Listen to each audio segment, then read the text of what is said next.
En el 2013 saltaron las alarmas a nivel mundial cuando Alemania pidió a la Reserva Federal de Estados Unidos devolver su oro y desde Washington, de una forma muy diplomática, se negaron a hacerlo. ¿Recuerdas quiénes conforman la Reserva Federal? Exacto, como te conté en la primera parte de esta serie, en esta entidad aparecen nombres como Rothschild, Rockefeller, Goldman Sachs, Morgan. Al escuchar la negativa a Alemania, países como Holanda olieron algo raro e inmediatamente empezaron a mover ficha para repatriar sus lingotes, y el ejemplo lo siguieron países como Bélgica, Francia o Austria. Pero ¿cómo y por qué muchos países depositan sus reservas de oro en el extranjero? ¿Por qué muchos países le confiaron gran parte de sus reservas a Estados Unidos? ¿Y por qué cuando piden devolverlos se encuentran con un no rotundo? Por otro lado, hay que escuchar las voces de muchos expertos. Algunos creen que en Fort Knox, lugar que se cree que es el mayor depósito de oro del mundo, en realidad no hay oro. Otros estiman que hay mucho menos de lo que dicen tener registrado. ¿Cómo es la seguridad en estas bóvedas estadounidenses donde se almacena no solo la mayor parte del oro de este país norteamericano, sino también el metal de decenas de naciones alrededor del mundo? ¿Y por qué ni siquiera el presidente de Estados Unidos puede entrar ahí? Hoy también hablaremos de cómo algunas entidades financieras, entre ellas de Estados Unidos, intentan vender gato por liebre, o lo que es lo mismo en términos financieros, oro por un barato metal bañado por una capa de oro de verdad.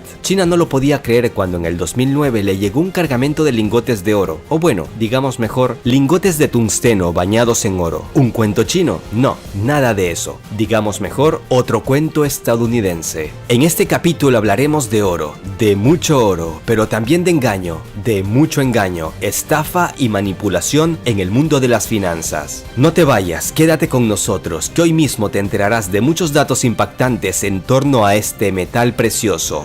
El Imperio del Mal y los Amos del Mundo, séptima parte.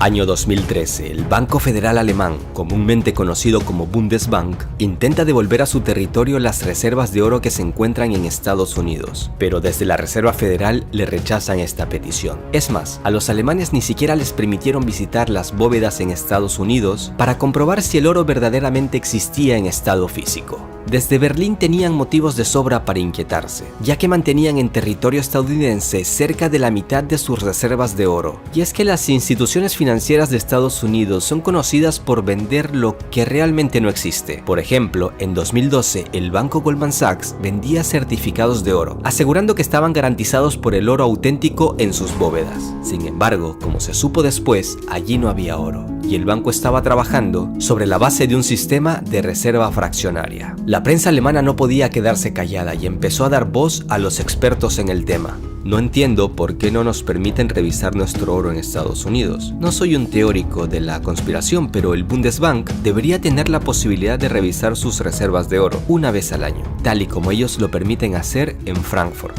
Hans Olaf Henkel, diputado del Parlamento Europeo.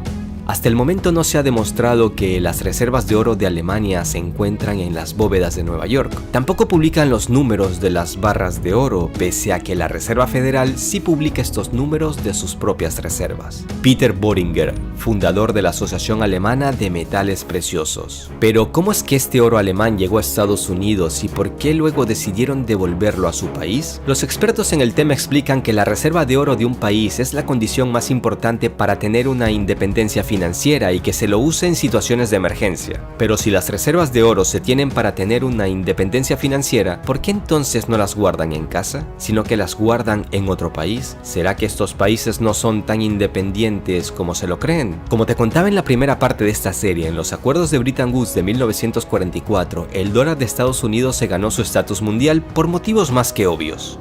En ese momento Estados Unidos representaba más de la mitad de la economía mundial, y el modelo que ellos proponían en líneas generales era bastante racional. La esencia de este modelo se basaba en que el dólar se expandiría por todo el mundo, lo que significaba que cualquier activo en el mundo, o sea, todo lo que se pueda vender o generar ganancias, tenía que valorarse en dólares estadounidenses. Y mientras más activos aparezcan, entonces se podían sacar nuevos dólares al mercado. Tras la Segunda Guerra Mundial y a raíz de los acuerdos de Bretton Woods, numerosos países europeos decidieron confiar parte de sus reservas de oro a la Reserva Federal de Estados Unidos, por temor a que con una eventual invasión soviética la URSS confiscara sus reservas. Así que Estados Unidos, al encontrarse en una posición geográfica privilegiada, era el mejor lugar para guardar sus reservas. A esto se suma el hecho de que la moneda de dicho país, el dólar, en aquel entonces era la divisa más estable del planeta, y los estadounidenses prometieron que en cualquier momento podían cambiar dólares por oro. Pero como ahora ya sabes, según te lo he venido contando durante toda la serie, este oasis financiero duró unos 30 años hasta que Estados Unidos se dio cuenta de que la cantidad de dólares que había impreso y regado por todo el mundo sobrepasaba la cantidad de oro existente. Es decir, si todos los poseedores de dólares empezaban a cambiarlos por oro, Estados Unidos se veía metido en un serio problema sin salida.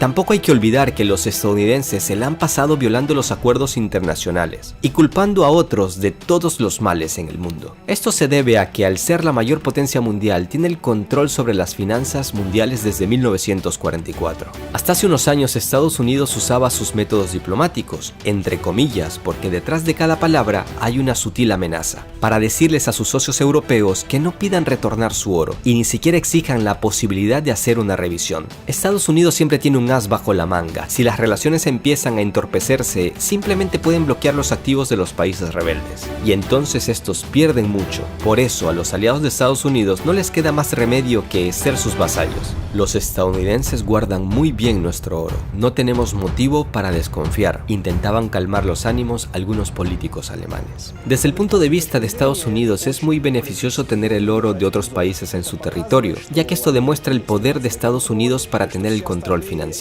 En el momento en que un país fuerte como Alemania retorne su oro, se desataría una cadena de peticiones de países europeos para retornar su oro, y entonces se desataría también una desconfianza generalizada hacia el sistema de Estados Unidos. Y es justamente eso lo que está pasando en los últimos años. En la actualidad muchos países ya han repatriado su oro, y con Trump los aliados ven algo mucho más que incertidumbre. Tras décadas de acatar las exigencias de Washington, en el viejo continente se han dado cuenta de que ya es hora de independizarse. Holanda junto con otros países vecinos repatriaron sus reservas de oro hace un par de años, y Alemania después de tanta lucha logró repatriar su oro desde Estados Unidos a mediados del 2017. Pero mientras estos países estaban entretenidos en una lucha por repatriar su oro, Rusia estaba comprando oro de manera impulsiva. Muchos analistas estiman que desde Moscú presagian una crisis global y con una gran reserva de oro podrían salir a flote durante los días negros. Por otro lado, comprar oro cuando este está a bajo precio es la estrategia más simple en el negocio de la compra-venta, ya que sería un gran negocio en el futuro al poder venderlo a un precio mucho más elevado.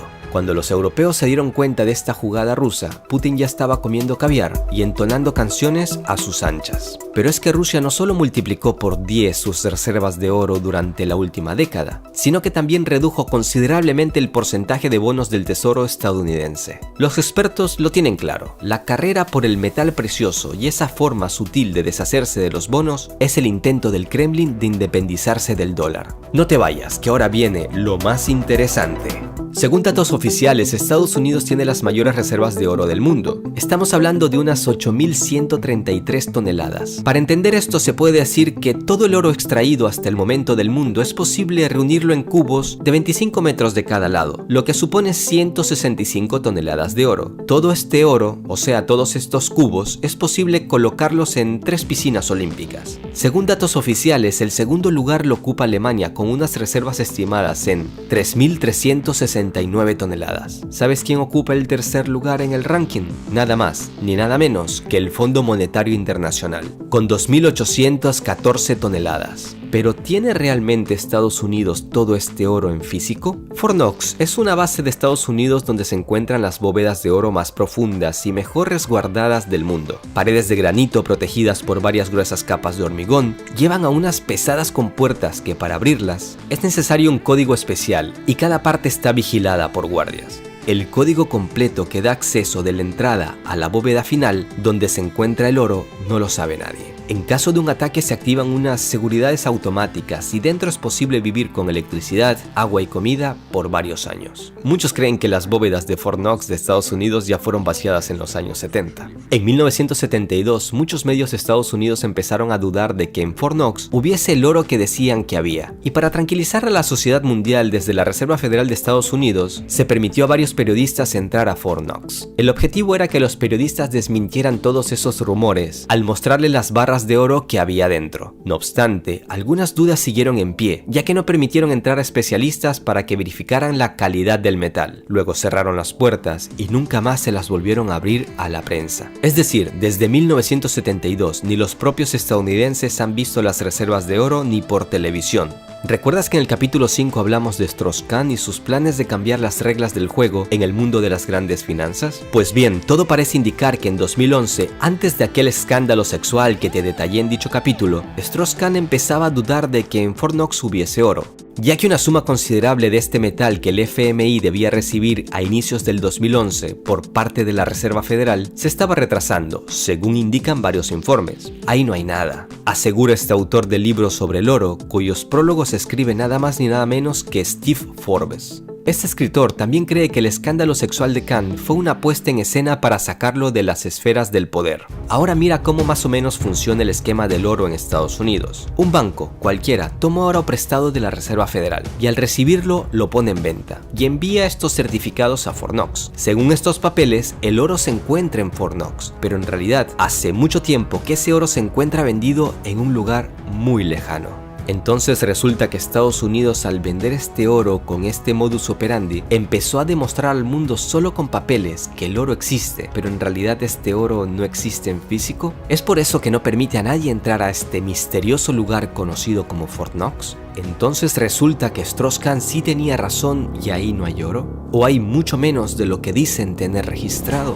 En 2009 se produjo lo que se considera uno de los mayores escándalos de una estafa de oro de la era moderna. Por esos años, China compraba metales preciosos por todo el planeta, y una parte fue adquirida a Estados Unidos, directamente desde Fort Knox. Pero los chinos se dijeron, aquí como que huele a cuento chino, e inmediatamente empezaron una investigación exhaustiva para evaluar la calidad del oro. Lo que encontraron puede ser el guión de una película para Hollywood. Resultó que dentro de estas barras de oro había tungsteno, que tienen propiedades parecidas al oro. El tungsteno es un metal que tiene casi la misma densidad que el oro, pero es muchísimo más barato. Esa historia ha incrementado la credibilidad de los rumores sobre el oro falso que circula últimamente en el mercado global. Se especula que en el contexto de escasez mundial de oro, los reguladores utilizan supuestos lingotes de oro que en realidad son solo tungsteno dorado.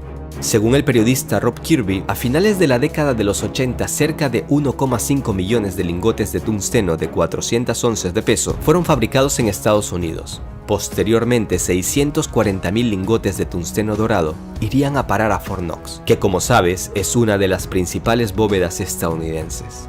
¿Una estafa? Por supuesto, pero ¿qué se puede hacer con el estafador si está muy bien armado? Se preguntan muchos expertos. ¿Ahora entiendes otro motivo del por qué el presupuesto militar de Estados Unidos es de 610,000 millones de dólares? Lo que representa una cantidad mayor que la de los 7 países juntos que le siguen en el ranking.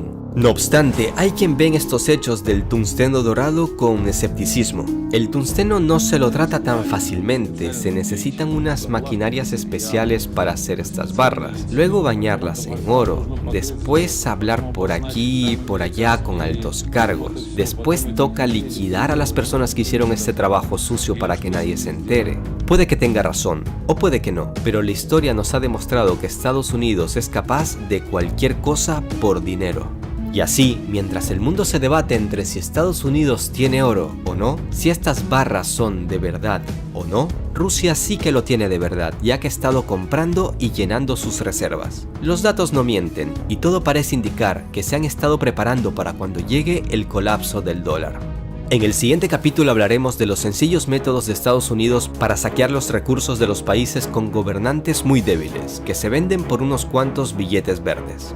Sí amigos, hablaremos en concreto de cómo Estados Unidos hace lo que quiere en América Latina.